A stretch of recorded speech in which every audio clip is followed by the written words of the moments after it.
Greetings, YouTube. Welcome back to the channel. I'm not gonna sugarcoat this. I thought I would be super proud to make this video. For me and my skill level, it's a lot in 24 hours to complete all of Act 7.3 and 7.4. But I feel right now, even though, as my friends like to say, it cost you what it costs.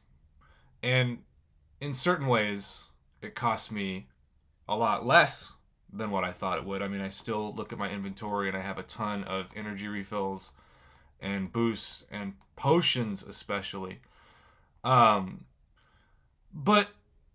I just feel like I've been exposed to myself. Like, sometimes, I'll say I'm not a very good player, and I do believe that in some cases.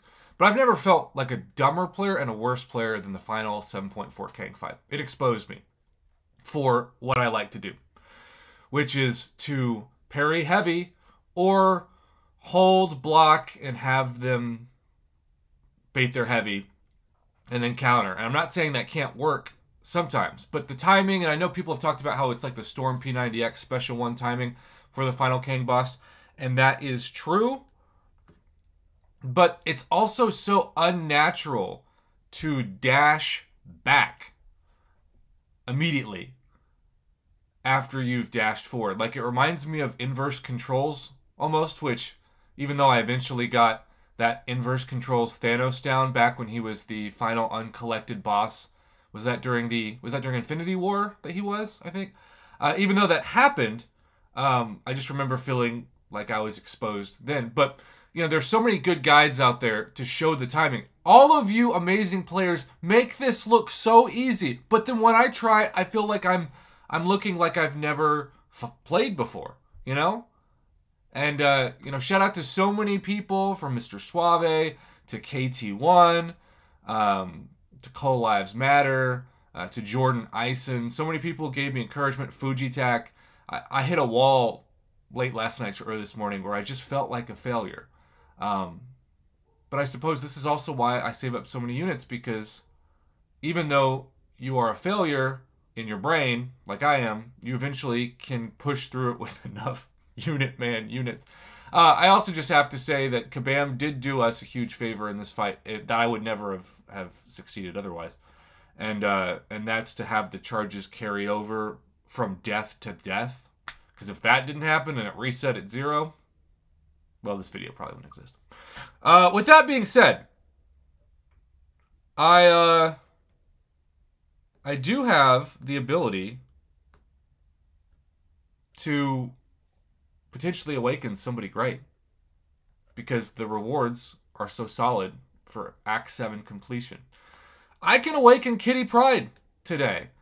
Now, believe it or not, if I got Science, I'd be torn between Immortal Abomination and Red Hulk, because Red Hulk was so great for me. Warlock and Stark Spidey, right? If I got tech. If I got skill, I would probably hold on to it. Yeah. I'm going to save the Nexus for a special celebration video, but I am going to open the Awakening Gem. There's the Nexus. I guess I'll pop these real quick.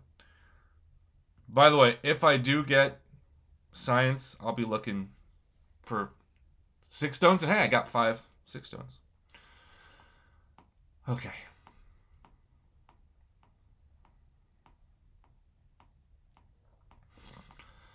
Okay. I think it's all the way down. Is it all the way down? Look at this. There it is. Staring smack dab at me. If you're asking me for my #1 choice, just to get it out of the way, we're going to do the double pet method.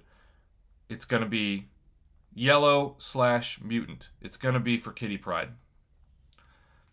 If it's Cosmic, though, which is the only 6-star Awakening Gem I currently have on my roster, that's amazing, too, because they don't have an Awakening Gem for Hercules and an Awakening Gem for... No. Nothing wrong with that.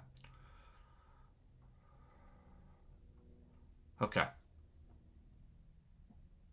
Okay. I'm going to tap it in 5, 4, 3, 2, 1. Show us yellow.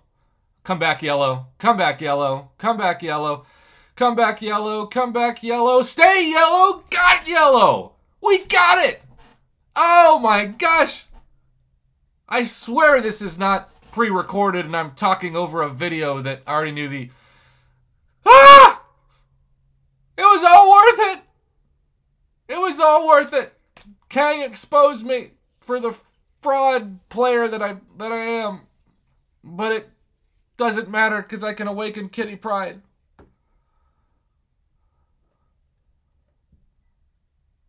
Now, here's the deal, YouTube. I will say this about an Awakening Gem.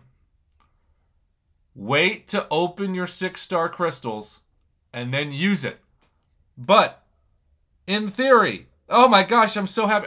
I'm so delirious from not getting much sleep. I was so emotionally scarred by my own failure as a human being during the content that I fell asleep after 4 a.m. But who cares? Now, remember that video I made about who I should awaken first, Archangel or Kitty Pryde? Which, by the way, I'm really thankful I awakened Archangel because he helps a ton in 7.4, at least for me. Which also reminds me, look, there are a lot of good guides out there. But Aegon is still my favorite. And so if I could Aegon a path and build up a combo, I just did that. And each chapter, I think except for maybe one, Aegon could totally do that. But I added in Heimdall and the Nick Fury Deadpool X-Force synergy. And that really helped. So, I got exactly what I needed from 7.4 completion rewards. That, to me, because I was going to use a generic Awakening Gem next time I get it on Kitty Pryde. That, to me, is like getting the 6-star generic Awakening Gem from rewards. Wow. And trust me, if I didn't have anything else to open, I'd be using this right now. But it's so good to know that if I don't get her out of a Nexus, if I don't get her out of a whatever, basic, I'll be able to awaken her. And I'll probably wait for my birthday. Oh, thank you, Kabam Gods. This is almost like Kabam saying, Prof, we know you're like a good vacuum cleaner. We know you suck. So we'll throw you a bone, We'll make you not want to just quit the game off of your own pathetic skill level. Also, in order to complete the final Kang boss, I had to do something I didn't even do for the Abyss. Well, actually, I guess I did for the Abyss. I didn't do it for the Gauntlet. And that is reset my suicide masteries. So I gotta go reset those now and bring them back. Thanks for watching, YouTube. Have a good one. This was totally worth it for me. Yes.